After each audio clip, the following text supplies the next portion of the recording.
අද අපි පදාර්ථයේ සහ විකිරණයේ ප්‍රකාශ විද්‍යුත් ආචරණයේ සම්බන්ධයෙන් කරන්නේ.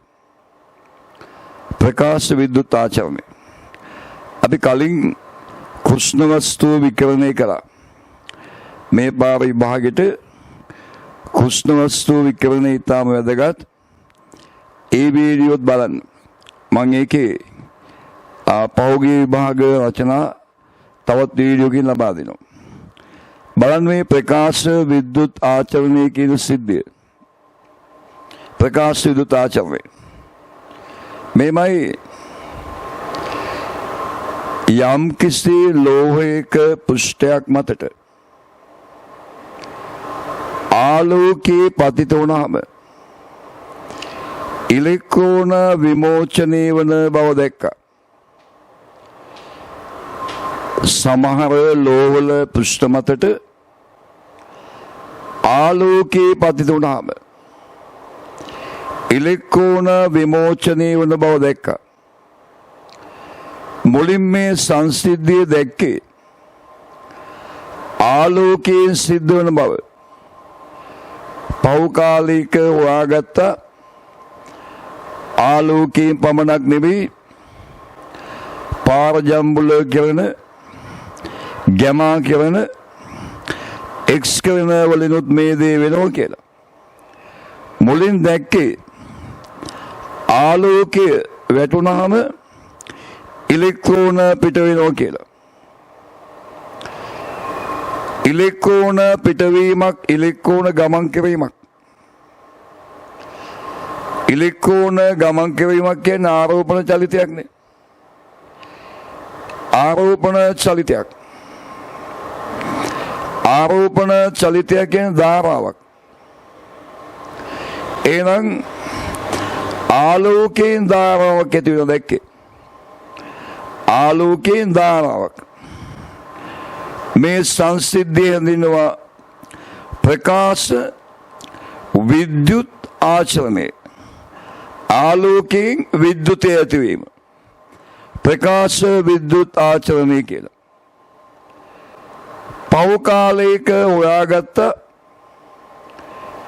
මේක සිද්ධ වෙන්නේ සමහර ලෝවල පෘෂ්ඨ මතට ඔය විකිරණ වැටුණාම කියලා.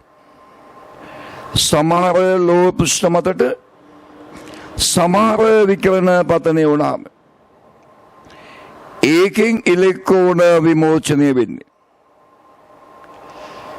මේ විමෝචනය වන ඉලෙක්ට්‍රෝන වලට කිව්වේ ප්‍රකාශ ඉලෙක්ට්‍රෝන කියලා. එතෙන්දී තියෙන ධාරාව ප්‍රකාශ ධාරාව. එහෙනම් ප්‍රකාශ විද්‍යුත් ආචරණයේදී වැදගත් වන සංසිද්ධීන් කීපයයි. එකක් තමයි ප්‍රකාශ ඉලෙක්ට්‍රෝන. අනිත් එක ප්‍රකාශ ධාරාව. සමහර ලෝහ පෘෂ්ඨ මතට සමහර ලෝහ පෘෂ්ඨ මතට සමහර විකිරණ පතනය වුණාම ඉලෙක්ට්‍රෝන විමෝචනය වීම ප්‍රකාශ විද්‍යුත් ආචරණය. මේක පැහැදිලි කරන්න අපි මුලින්ම හඳුන්වා දෙන්නේ ලෝහයක කාර්යස්ථිතිය කියන එක. ලෝහයක කාර්යස්ථිතිය.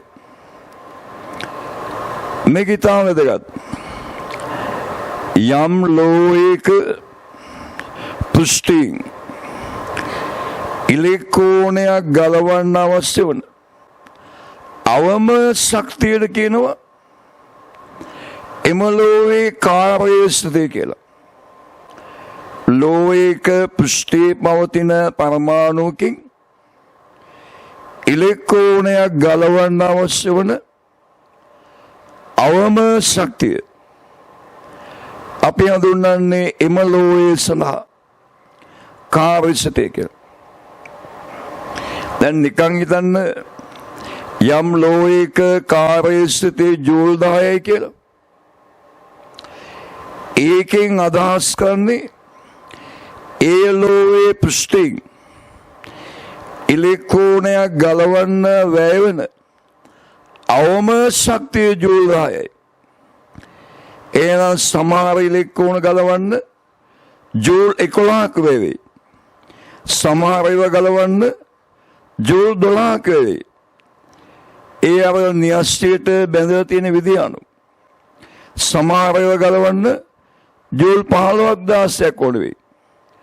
කාර්යසිතේ කියන්නේ ලෝයක පෘෂ්ඨයෙන් ඉලෙක්ට්‍රෝනයක් ගලවන්න වැය වෙන අවම ශක්ති ප්‍රමාණය. අවම ශක්තිය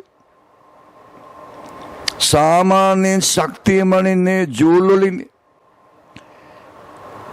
නමුත් ලෝයක කාර්යසිතේ මනින්නේ ඉලෙක්ට්‍රෝන වෝල්ට් කියන එකකින්.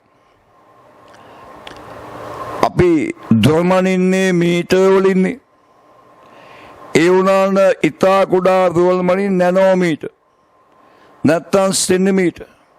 මිලිමීටර්.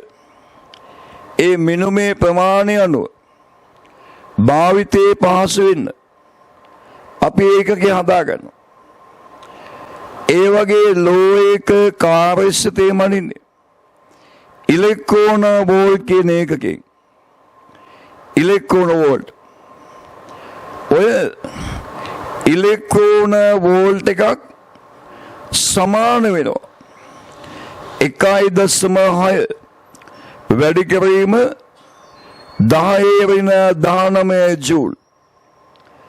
ඉලෙක්ට්‍රෝන වෝල්ට් එකක් කියන්නේ ජූල් වලින් 1.6 10⁻19. ඒක මතක තියෙනවා. එකයි ඉලෙක්ට්‍රෝන වෝල්ට් සමානයි 1.6 වැඩි කිරීම 10⁻19 ජූල්. right? ඒකක් ලෝයක කාර්යසිතේ. එතකොට මේත් එක්කම නැවතුම් විභවය කියන එක ඉගෙන ගත්තත් වටිනවා. ඒක පස්සින දෙයක්. ප්‍රකාශ විද්‍යුත් ආචරණය පිළිවෙලින් ඉගෙනගෙන යන්න පුළුවන්. නැවතුම් විභවය මෙතෙන්දී ඉගෙන ගත්තොත් අපි බලමු නැවතුම් විභවය කියන්නේ මොකක්ද කියලා. ප්‍රකාශ ඉලෙක්ට්‍රෝන වල නැවතුම් විභවය. තේරුණාද? දැන් අපි බලන්න යන්නේ ප්‍රකාශ ඉලෙක්ට්‍රෝන වල නැවතුම් විභවය. right? දැන් බලන්න ප්‍රකාශ විද්‍යුත් ආචරණය කියන්නේ සමහර ලෝ පෘෂ්ඨ මතට ආලෝකයේ වැනි සමහර විකිරණ ආවම ආලෝකයේ වැනි සමහර විකිරණ ආවම මේම ඉලෙක්ට්‍රෝන පිට වෙනවනේ. මෙන්න මේ පිටවන ඉලෙක්ට්‍රෝන සියල්ලම නවත්තන්න අවශ්‍ය අවම විභවාංකය කියන්නේ නැවතුම් විභවය. සියලුම ප්‍රකාශ ඉලෙක්ට්‍රෝන නැවැත්වීම සඳහා අවශ්‍ය වන අවම විභවාංකය නැවතුම් විභවය. එනම් මෙතෙන්දී පොඩි උපකල්පනයක් කරන්න වෙනවා. දැන් මෙහෙම වස්තුවක් තියෙනවා නම් මේ වස්තුවේ බර නිව්ටන් 100ක්. මෙයා සමතුලිතව තියාගන්න නිව්ටන් 100ක බලයක් යෙදිය යුතුයි. මෙයා උඩට ගෙනියන්න නම් නිව්ටන් 100ට වඩා වැඩි බලයක් යෙදිය යුතුයි. නිව්ටන් 100ට වඩා වැඩි බලයක්. අපෙන් ඇහුවොත් මේ වස්තුව ඉහළට චලනය වන පරිදි යෙදිය හැකි අවම බලය කීයද කියලා 100.1ක් ගන්න පුළුවන්. 100.01 100.01 100.51 100.11 එහෙම ගත්තාම අවසාන වශයෙන් තීරණය කරන්න වෙන්නේ මේ වස්තුව ඉහළට ගෙන යන පරිදි යෙදිය හැකි අවම බලය ආසන වශයෙන් නිව්ටන් 100යි. එතෙන්දී ආසන වශයෙන් කියන්නේ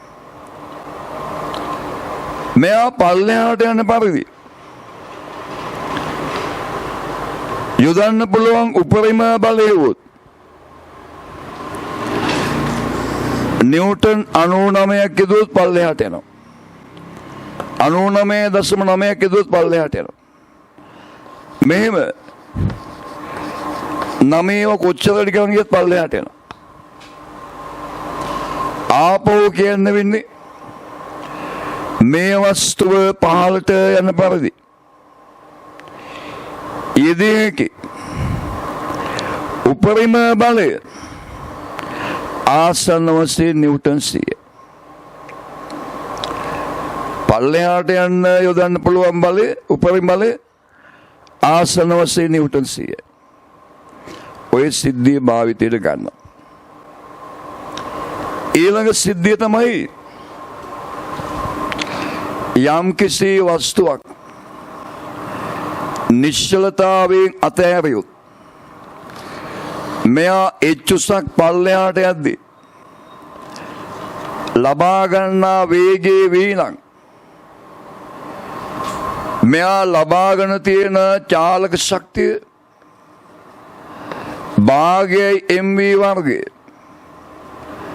ඒක සමාන වෙනවා පිටකල විභව ශක්තිය mgh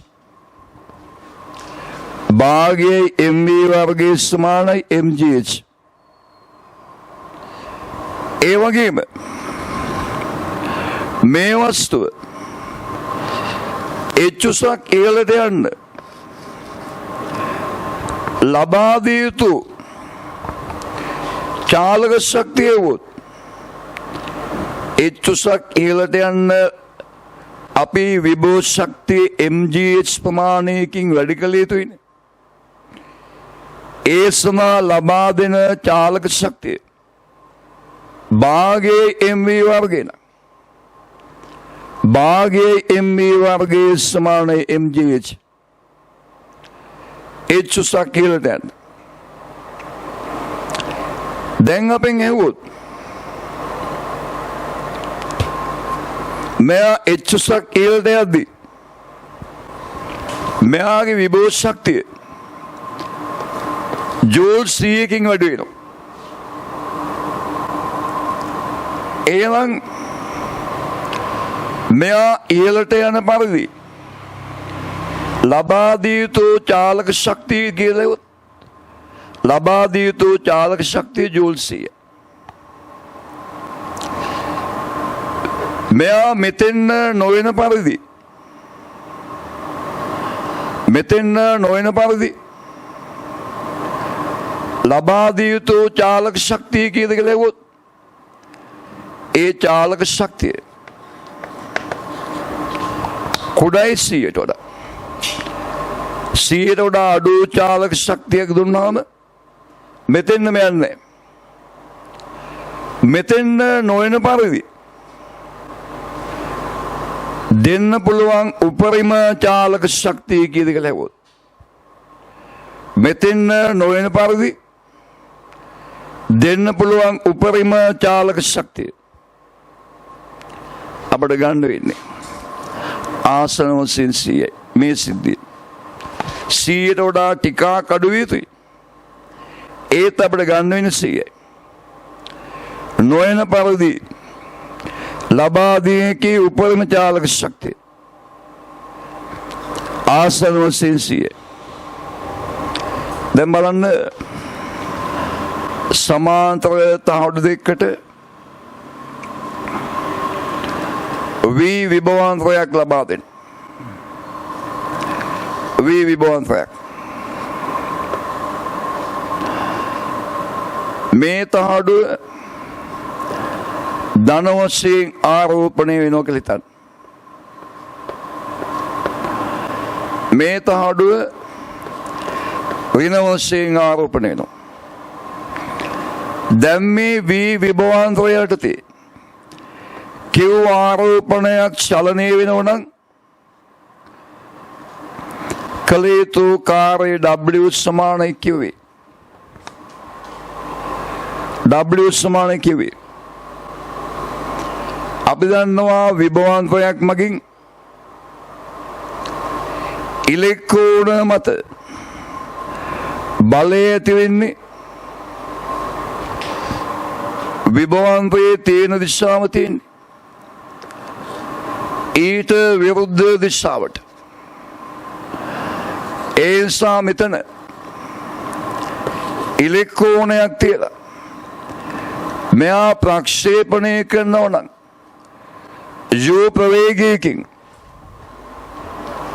U ප්‍රවේගයකින් ප්‍රක්ෂේපණය කරනවා නම් මෙයාගේ චාලක ශක්තිය භාගයයි mu වර්ගය කිව් ආරෝපණයක් විභවම්බයක් යටතේ චලනය කරන්න අවශ්‍ය ශක්තිය කිව්වේ බලයට විරුද්ධව යවන්න නම් ඉලෙක්ට්‍රෝනයක් විභවාන්තයේ තියෙන දිශාවට යවන්න ඒකට චාලක ශක්තියක් දෙන්න ඕන. චාලක ශක්තියක් දෙන්න ඕන. ඒ දෙන්න ඕන චාලක ශක්තිය භාගයේ mu වර්ගයේ සමාන වෙන කිව්විට. කිව්වි කියන්නේ මෙයාට මේ විභවාන්තයෙන් යන්න අවශ්‍ය ශක්තිය. යවන්නේ ඉලෙක්ට්‍රෝනයක් නම් භාගයේ mu වර්ගයේ සමානයි ev. භාගයේ mu වර්ගයේ සමාන ev. විභවාන්තය යටතේ ඉලෙක්ට්‍රෝනයක් ධන තාඩුවේ නා ඍණ තාඩුවට යවන්න ලබා දී යුතු අවම චාලක ශක්තිය භාගයේ mu වර්ගය නම් භාගයේ mu වර්ග සමානයි කියවි. බැරි වෙලාවත් භාගයේ mu වර්ගය ඊට වඩා අඩු වුණොත් ඉලෙක්ට්‍රෝනේ අනිත් ආඩුවට යන්නේ. ඉලෙක්ට්‍රෝනේ අනිත් ආඩුවට යන්නේ. ඉලෙක්ට්‍රෝනේ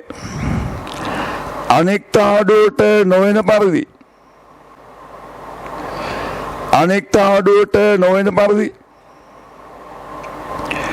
යොදන්න පුළුවන්. අනෙක් ආඩුවට නොවන පරිදි යොදන්න පුළුවන්. අවම විභවාන්තය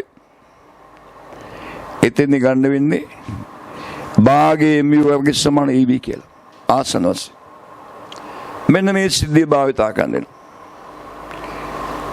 විභවාන්තයක් යටතේ ඉලෙක්ට්‍රෝනයක් චලනය වීමේදී අනෙක් තාඩුවට නොවන පරිදි යෙදිය හැකි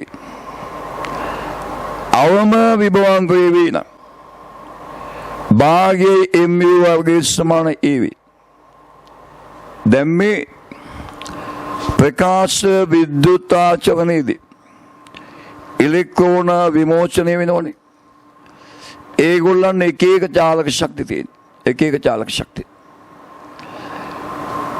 එතකොට මේ සියලුම ඉලෙක්ට්‍රෝන චලනය වෙන එක නවත්තන්න අපි විභවම්බයක් යොදනවා නම් ඒ විභවම්බය යොදන්න ඕනේ ඉලෙක්ට්‍රෝන යන පැත්තට. මේ පැත්තට ධන විභවය, මේ පැත්තට ඍණ විභවය. මේ සියලුම ඉලෙක්ට්‍රෝන මෙතෙන් නොවන පරිදි යොදන්න පුළුවන් අවම විභවම්බය වොත් විභවාන්තයේ බිඳුවේ ඉඳන් වැඩි කරගෙන යද්දී ඒ විභවාන්තයේ ඔස්සේ යන්න බැරි ඉලෙක්ට්‍රෝන ඒ විභවාන්තයේ ඔස්සේ යන චාලක ශක්තිය ඉලෙක්ට්‍රෝන එකින් එක නවතිනවා. මෙයාට ධන විභවයක් දීලා මෙයාට ඍණ විභවයක් දීලා ඒ විභවාන්තයේ බිඳුවේ ඉඳන් වැඩි කරගෙන යද්දී ඉලෙක්ට්‍රෝන වලට මේ තහඩුවට යන්න යම් චාලක ශක්තියක් තියෙන්න ඕන. විභවාන්තයේ වැඩි කරගෙන යද්දී එක එක ඉලෙක්ට්‍රෝනේ නවතිනවා. එක එක ඉලෙක්ට්‍රෝන නවතිනවා. උපරිම චාලක ශක්තිය තියෙන ඉලෙක්ට්‍රෝනේ නවතින අවශ්‍ය විභවාන්තයට කියනවා නැවතුම් විභවය. උපරිම චාලක ශක්තිය තියෙන ඉලෙක්ට්‍රෝනේ නවතින අවශ්‍ය විභවාන්තයට කියන නැවතුම් විභවය. උපරිම චාලක ශක්තිය අපි ගත්තොත් Kmax කියලා. Kmax අන්නේ ඉලෙක්ට්‍රෝනේ නවතින අවශ්‍ය විභවාන්තය නැවතුම් විභවය. එහෙනම් Kmax සමානයි EV වලින් තමයි ඒ නැවතුම් විභවය යන්නේ. සියලුම ඉලෙක්ට්‍රෝන නවත්තන්න අවශ්‍ය අවම විභවාන්තය අපි නැවතුම් විභවය VS කියලා ගත්තොත් Kmax සමානයි EVS. ඔන්න අපේ ප්‍රකාශ විද්‍යුත් ආචරණයේදී ගන්න ඊළඟ සිද්ධිය. ප්‍රකාශ ඉලෙක්ට්‍රෝන සියල්ලම නවත්තන්න අවශ්‍ය අවම විභවාන්තය නැවතුම් විභවය. ඒ නැවතුම් විභවය VS ඉලෙක්ට්‍රෝන වල ප්‍රකාශ ඉලෙක්ට්‍රෝන වල උපරිම චාලක ශක්තිය Kmax නම් Kmax සමානයි EVS. Kmax දන්නවනම් නැවතුම් විභවය ගන්න පුළුවන්. නැවතුම් විභවය දන්නවනම් Kmax ගන්න පුළුවන්. Kmax දන්නවනම් නැවතුම් විභවය. නැවතුම් විභවය දන්නවනම් Kmax ගන්න පුළුවන්. එහෙනම් එකක් ලෝහයක කාර්යසිතේ ඉලෙක්ට්‍රෝනයක් ගලවන්න අවශ්‍ය අවම ශක්තිය. අනිත් එක නැවතුම් විභවය. ප්‍රකාශ ඉලෙක්ට්‍රෝන සියල්ලම නවත්තන්නේ දෙයකි. අවම විභවාන්තය. ඒක VSද උපරිම චාලක ශක්තිය Kmax නම් Kmax සමාන EVS. ඔය දෙක භාවිතා කරනවා. දැන් ප්‍රකාශ විද්‍යුත් ආචරණය සිද්ධ වෙන්නේ සමහර විකිරණ වලින් සමහර ලෝහ වලින්. අපි බලමු ඇයි හැම ලෝහයකින්ම ප්‍රකාශ විද්‍යුත් ආචරණය වෙන්නේ නැත්තේ? ඇයි හැම විකිරණයකින්ම ප්‍රකාශ විද්‍යුත් ආචරණය වෙන්නේ නැත්තේ කියලා. හැම ලෝහයකින්ම වෙන්නේත් නැහැ. හැම විකිරණයකින්ම වෙන්නේත් නැහැ. සමහර ලෝහ පෘෂ්ඨ මතට සමහර විකිරණ පතනය වුණාම පමණයි ප්‍රකාශ විද්‍යුත් ආචරණය වෙන්නේ. පමණයි ඉලෙක්ට්‍රෝන ගැලවෙන්නේ. ඇයි එහෙම වෙන්නේ කියලා බලමු. තේරුණා? ඊළඟ බලන්න යන සිද්ධිය තමයි ඇයි සෑම ලෝහයකින්ම ප්‍රකාශ විද්‍යුත් ආචරණය වෙන්නේ නැත්තේ? ඇයි සෑම විකිරණයකින්ම ප්‍රකාශ විද්‍යුත් ආචරණය වෙන්නේ නැත්තේ? ඒක බලමු දැන් අපි. දැන් බලන්න ලෝහයක් මතට විකිරණ පතනය වන අවස්ථාව. අපි දන්නවා ඕනෑම විකිරණයක් හැදලා තියෙන්නේ සමාන ශක්තියෙන් යුක්ත ෆෝටෝන සමූහයක් එකතු වෙලා.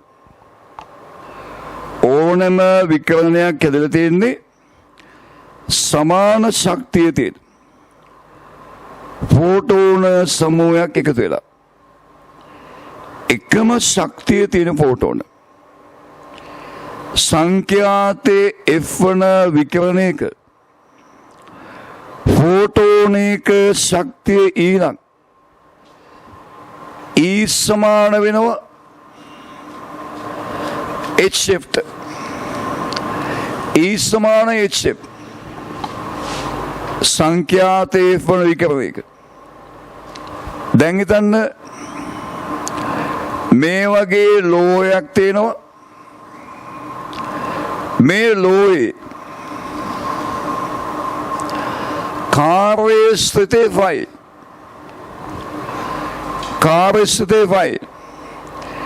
ඉලෙක්ට්‍රෝනයක් ගලවන්න අවශ්‍ය අවම ශක්තිය ෆයි. මෙයා මත විකිරණය පතිත වෙනවා. ඒ පතනය වන විකිරණේ ෆෝටෝනයක ශක්තිය HF විකිරණ පරාවර්තනය වෙනවනේ. එනවා වැදිලා යනවා. එක්කෙනෙක් ගියාම ඊළඟ එක දෙන්නේ. එක මොහොතක එක ස්ථානික ෆෝටෝන දෙකක් වදින්නේ. වදින්න එක ෆෝටෝනේ. එයා ගියාම අනිත් එක නයිනෝ. දැන් බලන්න මේ ෆෝටෝනේ ශක්තිය HF ලෝයේ කාර්යස්ථිතියට වඩා අඩු වුණොත් ඉලෙක්ට්‍රෝනයක් ගලවන්න අවශ්‍ය අවම ශක්තියට වඩා අඩු වුණොත් කවදාවත් ඉලෙක්ට්‍රෝනයක් ගැලවෙන්නේ නැහැ. ඒ විකිරණයේ ෆෝටෝනයක තියෙන ශක්තිය ඉලෙක්ට්‍රෝනයක් ගලවන්න අවශ්‍ය අවම ශක්තියටත් වඩා අඩු වෙනවා. කවදාවත් ඉලෙක්ට්‍රෝන ගැලවෙන්නේ නැහැ. ඔන්න ප්‍රකාශ විද්‍යුත් ආචරණය නොවෙන්න හේතුව. නොවෙන්න පතිත වන ෆෝටෝනේ ශක්තිය HF ලෝයේ කාර්යස්ථිතියට වඩා අඩුයි නම් ප්‍රකාශ විද්‍යුත් ආචරණය වෙන්නේ නැහැ. එහෙනම් ප්‍රකාශ විද්‍යුත් ආචරණය වෙන්න HF ලාගේ ෆෝටෝනික ශක්තිය විශාලයි හෝ සමානයි 5 යුතුයි. දැන්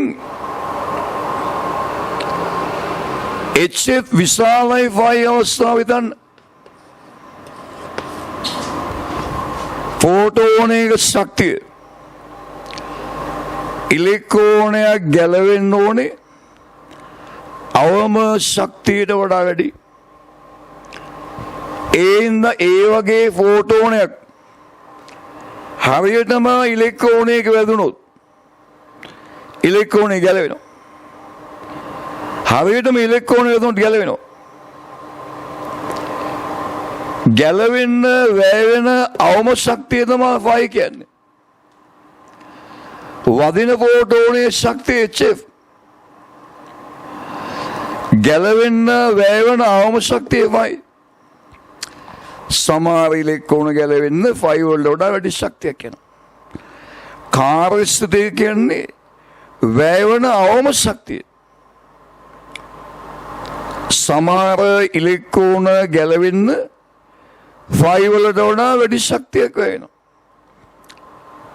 ඒ ඉලෙක්ට්‍රෝනේ ගැලවුණාම ෆෝටෝනයක් ඉලෙක්ට්‍රෝනයක වැදිලා ඉලෙක්ට්‍රෝනේ ගැලවුණාම ඉතිරි වෙන ශක්තිය බලන්න. HF වෙනවයි. HF වෙනවයි කියන්නේ ඉතිරි වෙන්න පුළුවන් උපරිම ශක්තිය. 5 වැඩි ඉලෙක්ට්‍රෝනේ ගලවන්න වෙන ශක්තිය 5ට වඩා වැඩි නම් ඉතිරි වෙන ශක්තිය HF වෙන 5ට වඩා අඩු වෙනවා. මේ තමයි ඉලෙක්ට්‍රෝනයක ඉතුරු වෙන්න පුළුවන් උපරිම ශක්තිය. මොන වුණත් ෆෝටෝනයක් ඉලෙක්ට්‍රෝනේ ගැලෙවුවට පස්සේ ඉතුරු වෙන ශක්තිය ඒ ගැලවෙන ඉලෙක්ට්‍රෝනේට චාලක ශක්තිය ලෙස ලබා දෙනවා. ලැබෙන්න පුළුවන් උපරිම චාලක ශක්තිය Kmax කියලා ගත්තොත් Kmax සමානයි HF වෙන 5. ඒ 5 කියන්නේ වැය වෙන අවම ශක්තිය. වැය වෙන අවම ශක්තිය 5 කියන්නේ. එහෙනම් HF වෙන 5 කියන්නේ ඒ ගැලවෙන ඉලෙක්ට්‍රෝනේට ෆෝටෝනෙන් ලබා දෙන්න පුළුවන් උපරිම ශක්තිය.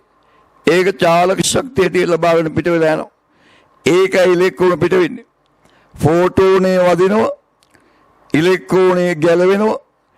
HF විශාලයි 5 නම් ඉලෙක්ට්‍රෝනේ ගැලවෙන්න පුළුවන්. හැම ෆෝටෝනයකම ඉලෙක්ට්‍රෝනයක් ගැලවෙන්නේ ඉලෙක්ට්‍රෝනය වදින්න ඕන ගැලවෙන්න එහෙම ගැලවුණාම ඉතිරි ශක්තිය ඉලෙක්ට්‍රෝනයට චාලක ශක්තිය ලෙස ලබා දෙනවා. ඒ ගැලවිලා යන ඉලෙක්ට්‍රෝනයකට ලැබෙන්න පුළුවන් උපරිම චාලක ශක්තිය Kmax සමානයි Hf/5. Kmax සමාන වෙනවා Hf/5. දැන් පැහැදිලි නේද? ඇයි හැම ලෝහයකින්ම ප්‍රකාශ විද්‍යුත් ආචරණය වෙන්නේ නැත්තේ? හැම විකිරණයකින්ම ඇයි ප්‍රකාශ විද්‍යුත් ආචරණය වෙන්නේ නැත්තේ? ප්‍රකාශ විද්‍යුත් ආචරණය වෙන්නේ නැත්තේ ලෝහයේ කාර්යසිතයට වඩා පතිත වන විකිරණයේ ෆෝටෝනික ශක්තිය අඩු නම්. Hf කුඩායි ෆයි නම්. Hf විශාලයි ෆයි නම් ප්‍රකාශ විද්‍යුත් ආචරණය වෙන්න පුළුවන්. ෆෝටෝනයේ ශක්තිය ලෝහයේ කාර්යසිතයට වඩා වැඩි නම් ප්‍රකාශ විද්‍යුත් ආචරණය සිද්ධ වෙන්න පුළුවන්. එහෙම හැම ෆෝටෝනයකින්වත් වෙන්නේ නැහැ. Hf වලගේ ෆයිට වඩා විශාල වෙන්න ඕනේ. හරියටම ඉලෙක්ට්‍රෝනේ වදින්න ඕනේ. වැදුනාම ඉලෙක්ට්‍රෝනේ ගැලවිලා යනවා. ගැලවෙන්න යම් ශක්තියක් වැය වෙනවනේ. ඉතිරි ශක්තිය ඉලෙක්ට්‍රෝනේ චාලක ශක්තිය හැටියට ලබාගෙන පිට වෙනවා. ඒ පිටවන ඉලෙක්ට්‍රෝන වලට එක එක චාලක ශක්තිය තියෙනවා. තියෙන්න පුළුවන් උපරිම චාලක ශක්තිය Kmax. Kmax සමාන වෙනවා Hf/5 වලට. Kmax සමානයි Hf/5. මේ 5 මෙහාට ගේනවා Hf සමාන වෙනවා 5 ධන Kmax. මේක අපි හඳුන්වන්නේ ප්‍රකාශ විද්‍යුත් ආචරණය පිළිබඳ අයින්ස්ටයින්ගේ සමීකරණ. H කියන්නේ ප්ලාන්ක්ගේ නියතයක නියතයක්. ෆයි කියන්නේ ලෝහයේ කාර්යසිතය. ඒක යම් ලෝහයක නියතයක්. F කියන්නේ පතිත වන විකිරණයේ සංඛ්‍යාතය. එක එක සංඛ්‍යාතයේ තියෙන විකිරණ පතිත වෙන්න පුළුවන්. ඒ ඕන එක Hf වලගේ ෆයිට වඩා විශාලයි හෝ සමානයි නම් ප්‍රකාශ විද්‍යුත් ආචරණය වෙනවා. Hf වලගේ ෆයිට වඩා විශාල නම් ඒ ගැලවෙන ඉලෙක්ට්‍රෝන පිට වෙලා යනවා. Kmax කියන්නේ ඒ ඉලෙක්ට්‍රෝන වල තියෙන පුළුවන් උපරිම චාලක ශක්තිය. ඉලෙක්ට්‍රෝන වල තියෙන පුළුවන් උපරිම චාලක ශක්තිය Kmax කියන්නේ. එතකොට පතිත වන විකිරණයේ සංඛ්‍යාතය දුන්නොත්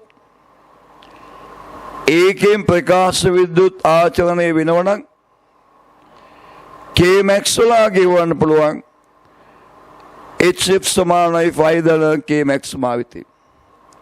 නමුත් ගොඩාක් වෙලා සංඛ්‍යාතය නෙමෙයි දෙන්නේ. තරංගායාමෙ දෙන්නේ. ඒ වෙනාවට මේ F වෙනුවට සංඛ්‍යාතය වෙනුවට ප්‍රවේගී බෙදීම තරංගායාමෙ දානවා. විද්‍යුත් චුම්බක තරංග වල ප්‍රවේගී සීනේ ආලෝකයේ ප්‍රවේගීනේ 3 වීම 18යි. බෙදීම ලැම්ඩා සමානයි 5 ධන Kmax. මෙන්න තරංගායාමේ දීලා තියෙන වෙලාවට ගණනය කිරීම කරන ආකාරය Hc බෙදීම ලැම්ඩා සමානයි 5 ධන Kmax. දැන් බලන්න මෙන්න මේ අවස්ථාව පතිත වන ලෝහයේ පතිත වන ෆෝටෝනික ශක්තිය ලෝහයේ කාර්යසිතයට සමාන අවස්ථාව. ෆෝටෝනයේ ශක්තිය ලෝහයේ කාර්යසිතයට සමාන අවස්ථාව. ඒ තියෙන ෆෝටෝනයේ ශක්තිය ඉලෙක්ට්‍රෝනේ ගැලවෙන්න ප්‍රමාණවත්. හැබැයි චාලක ශක්තියක් ලැබෙන්නේ. මේ තමයි මෙන්න මේ ලෝයෙන් ප්‍රකාශ විද්‍යුත් ආචරණයේ සිද්ධ වන විකිරණයේ අවම සංඛ්‍යාතය. මේ කාර්යස්ථිතයේ ෆයිවන ලෝයෙන් ප්‍රකාශ විද්‍යුත් ආචරණයේ වන විකිරණයේ අවම සංඛ්‍යාතය HF සමානයි 5. මේ සංඛ්‍යාතය කියන්නේ දේහලී සංඛ්‍යාතය. එම ලෝයේ දේහලී සංඛ්‍යාතය. දේහලී සංඛ්‍යාතය. දේහලී සංඛ්‍යාතය.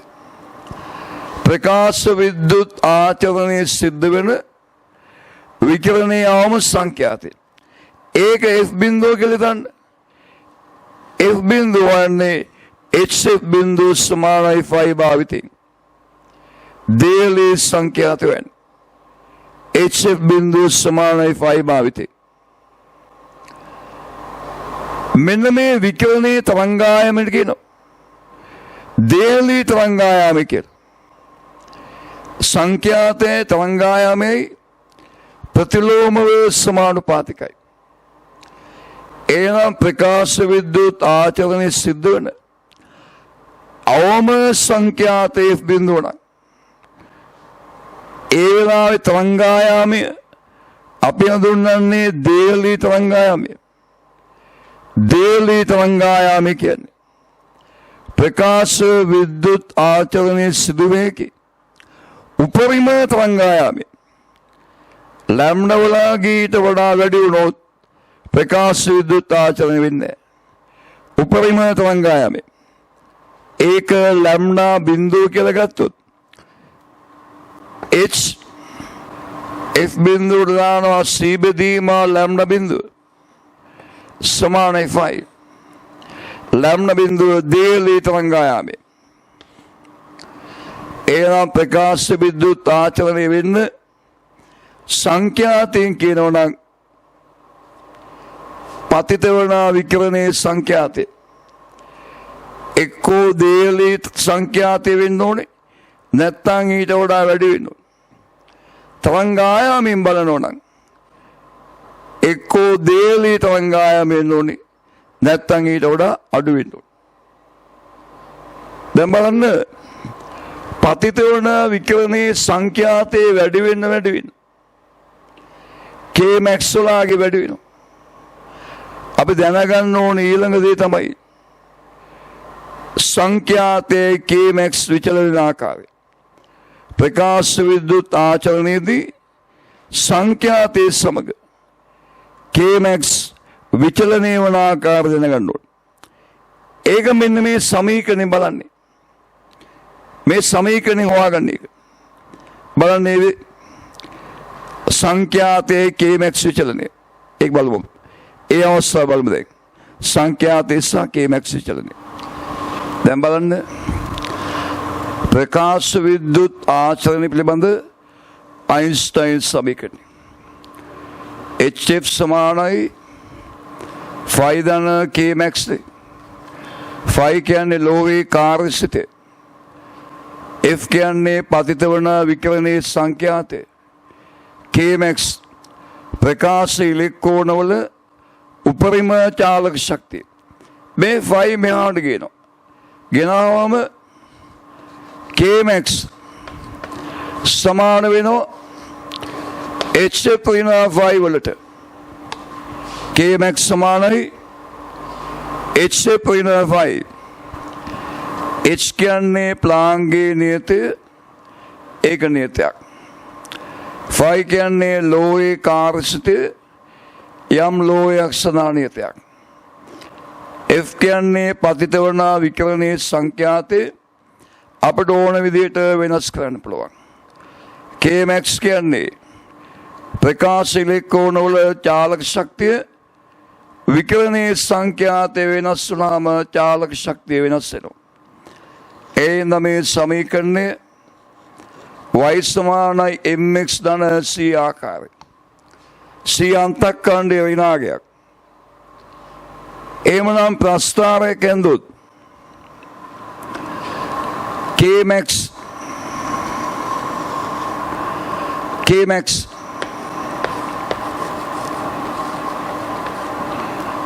සංඛ්‍යාතයේ සමග විචලනය Kmax සංඛ්‍යාතයේ සමග විචලනය ධන අනුක්‍රමණයක් තියෙන ඍණ අන්තකරණයක් තියෙන සරල රේඛාවක් ලැබෙන්නේ අනුක්‍රමණයේ ධනයි අන්තකරණය වෙනයි මෙන්න මේ අන්තකරණයේ සීනක් C සමාන වෙනවා ඍණ ෆයිට අනුක්‍රමණය H2 සමානයි ප්ලාග් නියතයට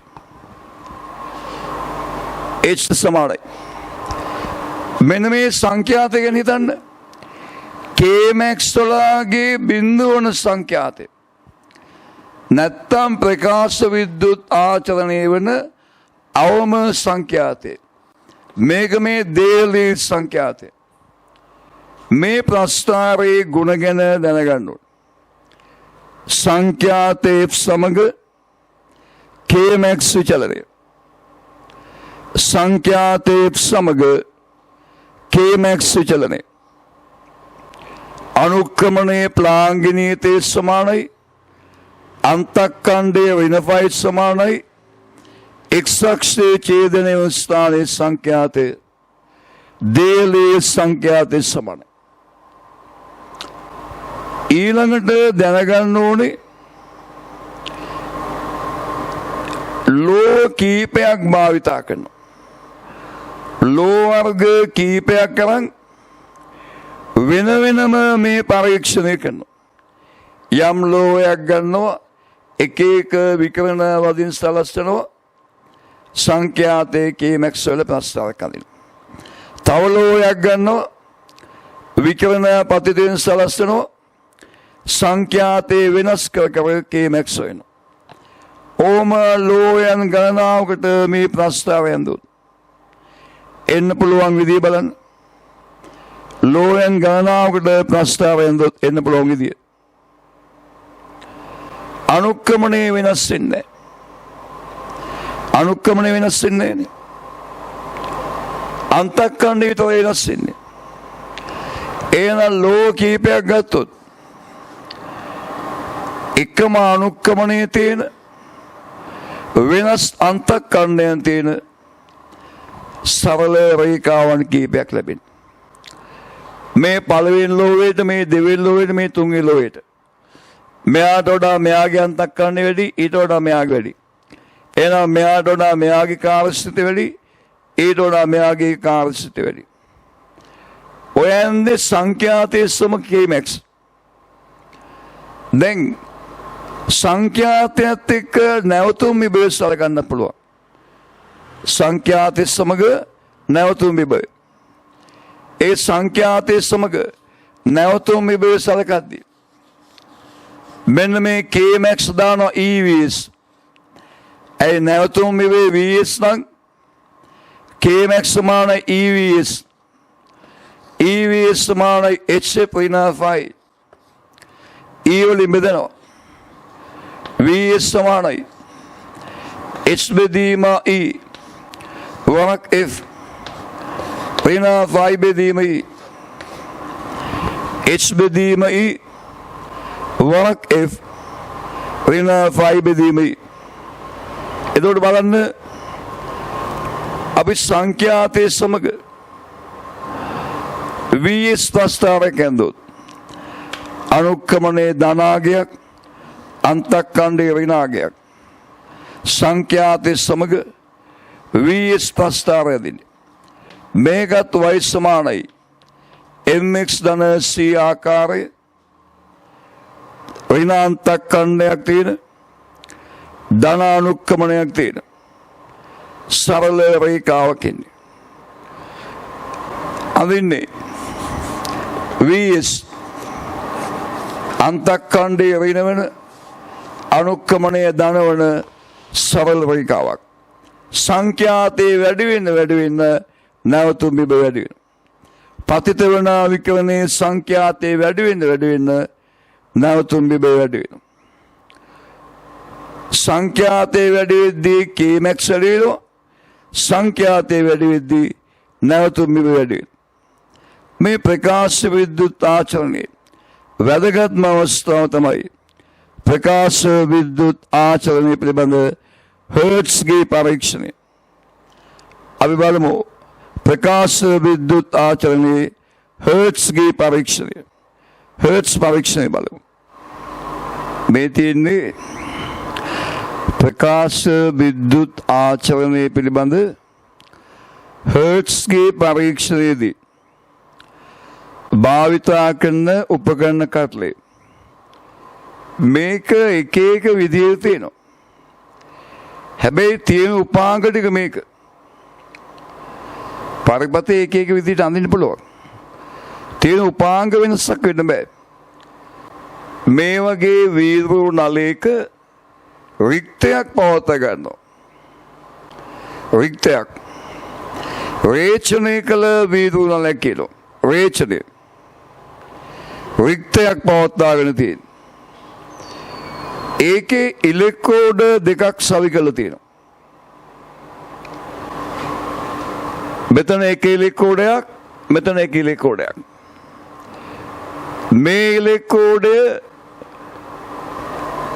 මේ ඉලෙක්ට්‍රෝඩේ සඳහා භාවිතා කරන්නේ ප්‍රකාශ විද්‍යුත් ආචරණයට භාජනය වන ලෝ වර්ගයක්. හැම ලෝයකින්ම වෙන්නේ නැහැනේ. හැම ලෝයකින්ම ප්‍රකාශ විද්‍යුත් ආචරණය වෙන්නේ නැහැ. ප්‍රකාශ විද්‍යුත් ආචරණය වන ලෝ වර්ගයක් ගන්න. ඒකට මේ වගේ විකිරණ පතිතෙන් සලස්සනවා. අනිත් උපාංග අමතක කරන්න. භාවිතා කරන්නේ ප්‍රකාශ විද්‍යුත් ආචරණයට භාජනය වෙන විකිරණයක්. ප්‍රකාශ විද්‍යුත් ආචරණය වෙන විකිරණ විශේෂයක්.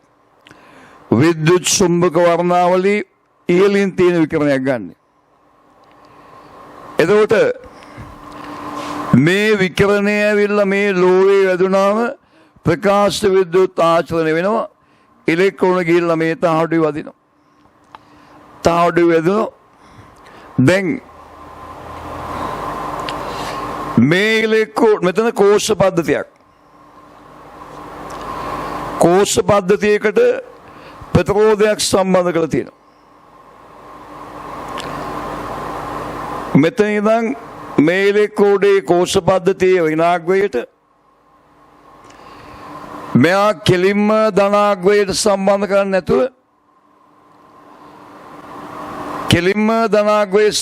නැතුව මෙහෙම ස්පර්ශකයක් දාන ප්‍රතිරෝධයට කෙලින්ම ධනාග්‍රයට සම්බන්ධ කළා නම් නියත වෝල්ටීයතාවයක් එන්නේ. මේ වගේ ප්‍රතිරෝධයකට වෝල්ටීයතාවය දීලා ස්පර්ශකයක් දාලා ඒක තනින් තන ගෙනිච්චම මෙතෙන් ලැබෙන විභවාන්තය අවශ්‍ය පරිදි වෙනස් කරන්න පුළුවන්. මෙතන වෝල් මීටරයක් දාලා තියෙනවා මේ ඉලෙක්ට්‍රෝඩයන් දෙක ලැබෙන විභවාන්තය මනින්න. ඇමීටරයක් දාලා තියෙනවා ඔය ඉලෙක්ට්‍රෝන ගිහිල්ලා ඇදිලා ඇති වෙන ප්‍රකාශ ධාරාව මනින්න. මුලින්ම මේ පළවෙනි ඉලෙක්ට්‍රෝඩයට සාපේක්ෂව දෙවෙනි ඉලෙක්ට්‍රෝඩය ධන විභවයක තියාගන්න. පළවෙනි ඉලෙක්ට්‍රෝඩයට සාපේක්ෂව දෙවෙනි ඉලෙක්ට්‍රෝඩයේ ධන විභවයක තියාගෙන අන්නේ ධන විභවයේ අඩු කරන් යනවා මේ ස්පර්ශකයේ මෙහාට ගෙනල්ලා. ඒ ධන විභවය අඩු කරන් ගිහිල්ලා අපි ධාරාව මනිනවා. යම් අවස්ථාවක මෙයාට සාපේක්ෂව මෙයාගේ විභව බිඳුවක් එනවා.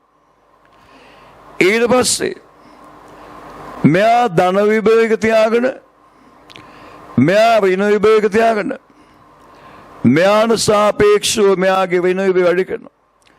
එතකොට විභවාන්තය වෙනයි. කලින් ධන කියලා ගත්තා නම් දැන් ඍණයි. මුලින්ම පළවෙනි ඉලෙක්කෝඩේ සාපේක්ෂව දෙවෙනි ධන විභේග තියාගන්නවා. ඒ විභවයේ ක්‍රමක්‍රමයෙන් අඩු කරන් එනවා. ඇවිල්ලා විභව බිඳුව වෙනවා. ඊළඟට පළවෙනි සාපේක්ෂව දෙවෙනි ඍණ විභේග තියාගන්න. ඒ ඍණ විභේග ක්‍රමයෙන් වැඩි කරනවා. වැඩි කළා මේ ප්‍රකාශ ධාරාමණිනවා. දැන් මුලදී පළවෙනි ඉලෙක්කෝඩේ සාපේක්ෂව දෙවෙනි ඉලෙක්කෝඩේ තියෙන ධන විභවයේ ක්‍රමයෙන් අඩු කරගෙන යද්දී ධාරාවේ වෙනසක් දකින්න වෙන්නේ. මේ විභවාන්තය අනුව ධාරාව වෙනස් වෙන්නේ. සාමාන්‍යයෙන් විභවාන්තයත් එක්ක ධාරාව වෙනස් වෙනෝනේ. ප්‍රකාශ ධාරාව විභවාන්තය අනුව වෙනස් වෙන්නේ. ඒකට හේතුව ප්‍රකාශ ධාරාව රඳා පවතිනවා තත්පරයකදී මේ ඉලෙක්කෝඩේ වදින ඉලෙක්කෝණ ගාන මත. තත්පරයකදී වදින ඉලෙක්කෝණ සංඛ්‍යාව. ඒක රඳා පවතිනවා තත්පරයකදී ගැලවෙන ඉලෙක්කෝණ ගාන මත. තත්පරයකදී ගැලවෙන ඉලෙක්කෝණ ගාන රඳා පවතිනවා තත්පරයකදී වදින ෆෝටෝන ගාන මත.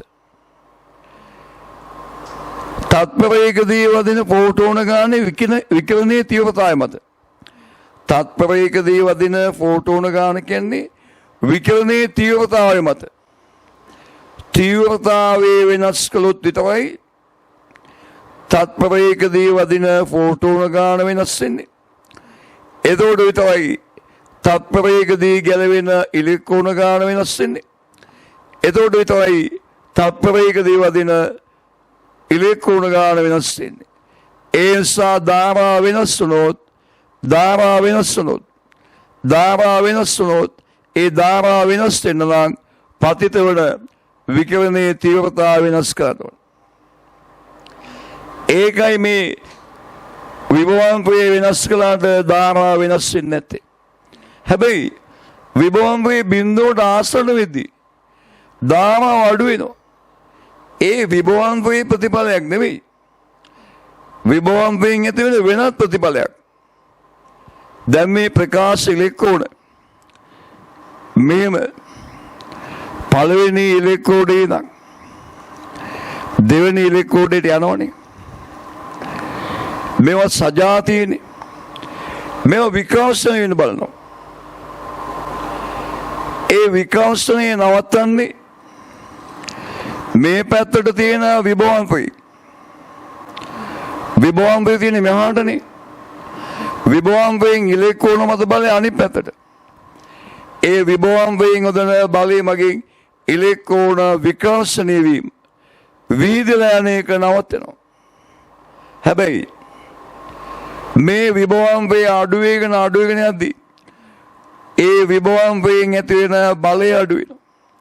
බලය අඩු වුණාම ඉලෙක්කෝණ අතර විකාශනය වැඩි වෙනවා. විකාශනය ක්‍රියාත්මක වෙනවා.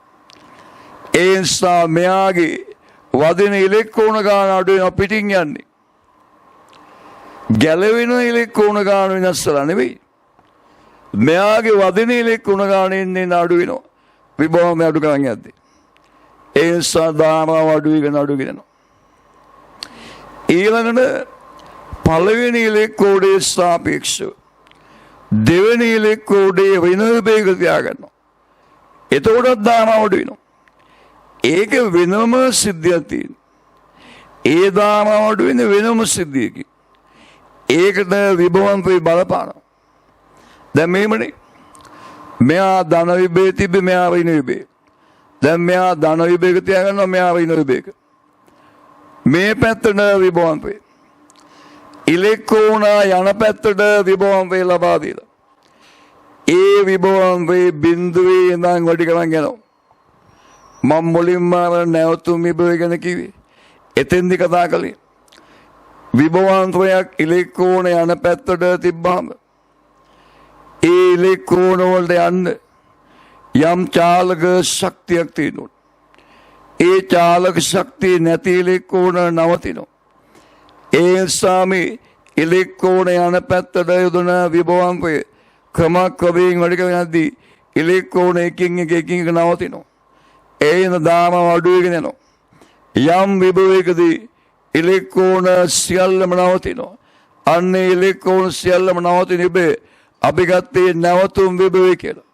නැවතුම් විභවය වීස් නම් ඉලෙක්ට්‍රෝන නවතින විභවාංකය ඍණ වීස් වෙනවා.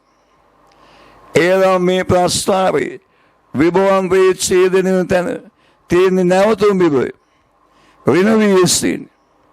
නැවතුම් විභවය ඍණ වීස්. එතකොට මේක වෙනස් වෙන සංඛ්‍යාතය මත.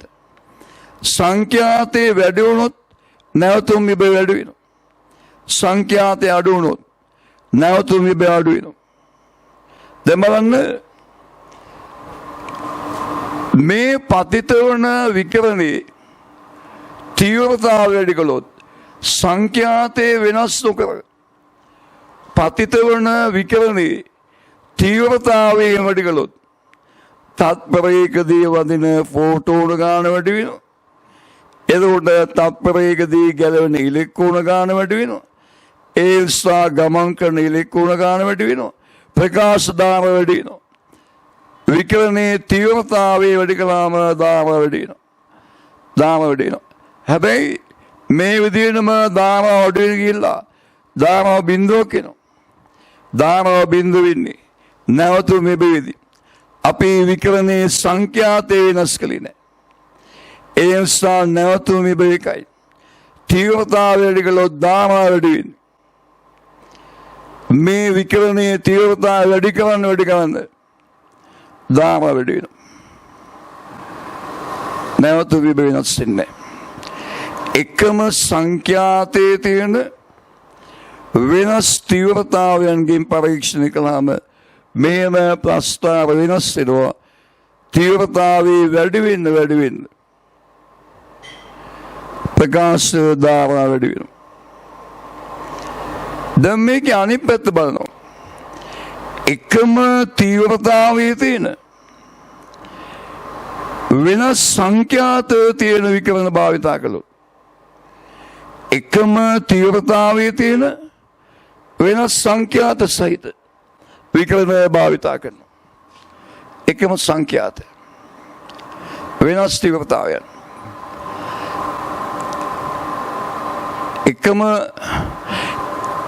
එකම තීව්‍රතාවයේ තියෙන වෙනස් සංඛ්‍යාත තියෙන එකම තීව්‍රතාවයේ තියෙන වෙනස් සංඛ්‍යාත එකම තීව්‍රතාවය නම් දාම එකයි.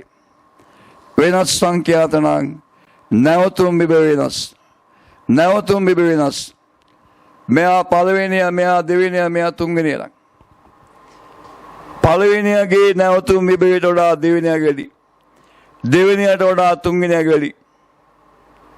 නැවතුම් විභවය වැඩි වෙන්නේ සංඛ්‍යාතය වැඩි වුණොත්. මේ විකිරණයට වඩා මේ විකිරණයේ සංඛ්‍යාතය වැඩි. ඊටත් වඩා මෙයාගේ සංඛ්‍යාතය වැඩි. ඔය ප්‍රකාශ විද්‍යුත් ආචරණේ හර්ට්ස්ගේ පරීක්ෂණය ලැබෙන ප්‍රතිඵල ප්‍රස්තාවගත කළාම ඒක විශ්ල කරන්න දැනගන්න ඕනේ. ඇයි මුලදී ධාරාව නියත වෙන්නේ? ධාරාව සපේන විභවාංකය මත පවතින්නේ. මෙතෙන් එනකන් ධාරාව අඩු වෙන්නේ. විභවාංකය අඩු කළාම ඉලෙක්ට්‍රෝන වල විකර්ෂණය වැඩි වෙලා වීදිලා යනවා.